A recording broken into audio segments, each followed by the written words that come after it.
ஒருவர் ஜாதகத்தில் அடிக்கடி மாடு, ஆடு இது மாதிரியான விலங்குகள் இறந்து கொண்டே இருக்கும், காரணமே இருக்காது. அப்போ ஏதோ ஒரு திசாபுத்தி நம்மை பாதிக்கிறது என்று நாம் கருதி கொள்ள வேண்டும். அதற்கு சாட்சி வீமகவி பாடல் எண் 91. சந்திரனும் உதயம் ஏழில்தான் உரைத்த அயனாரும் புந்தியும் தந்தையோடு பொருந்திய இருப்பானாகில் விந்தையாம் மாடு மக்கள் வீணதாய் அலைந்து சாகும் புந்தியை பாவாறு பார்க்கில் புதுமனை உண்டாம் பாரே என்கிறார். ஒரு ஜாதகத்தில் சந்திரனும் புதனும் இணைந்து லக்னத்திலோ அல்லது 7ஆம் இடத்திலோ இருந்தால் ஜாதகருடைய வீட்டில் உள்ள மாடு மக்கள் துன்புற்று அலைவார்கள் என்கிறார். சந்திரனும் உதயம் 7 உரைத்த அயனாரும்.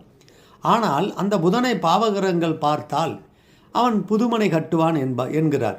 எனவே சந்திரனும் புதனும் இணைந்து 7ஆம் இடத்தில் அல்லது லக்னத்தில் இருக்கிற பொழுது இந்த இருவரில் ஒருவர் 6ஆம் அதிபதியாகவோ அஷ்டமாதிபதியாகவோ வருகிறார்களா என்று பார்த்து, அவர்களுடன் சம்பந்தம் பெறுகிறார்களா என்று பார்த்து, லக்னம் 7 தொடர்பு கொள்கிற பொழுது திசா நடந்தால் மனைவி, அங்கே இருக்கக்கூடிய உற்றார் உறவினர்கள், மாடு கன்று இவங்களுக்கெல்லாம் சேதமாகும். கொஞ்சம் கவனமாக இருக்குது என்பதை நாம் சொல்லலாம்.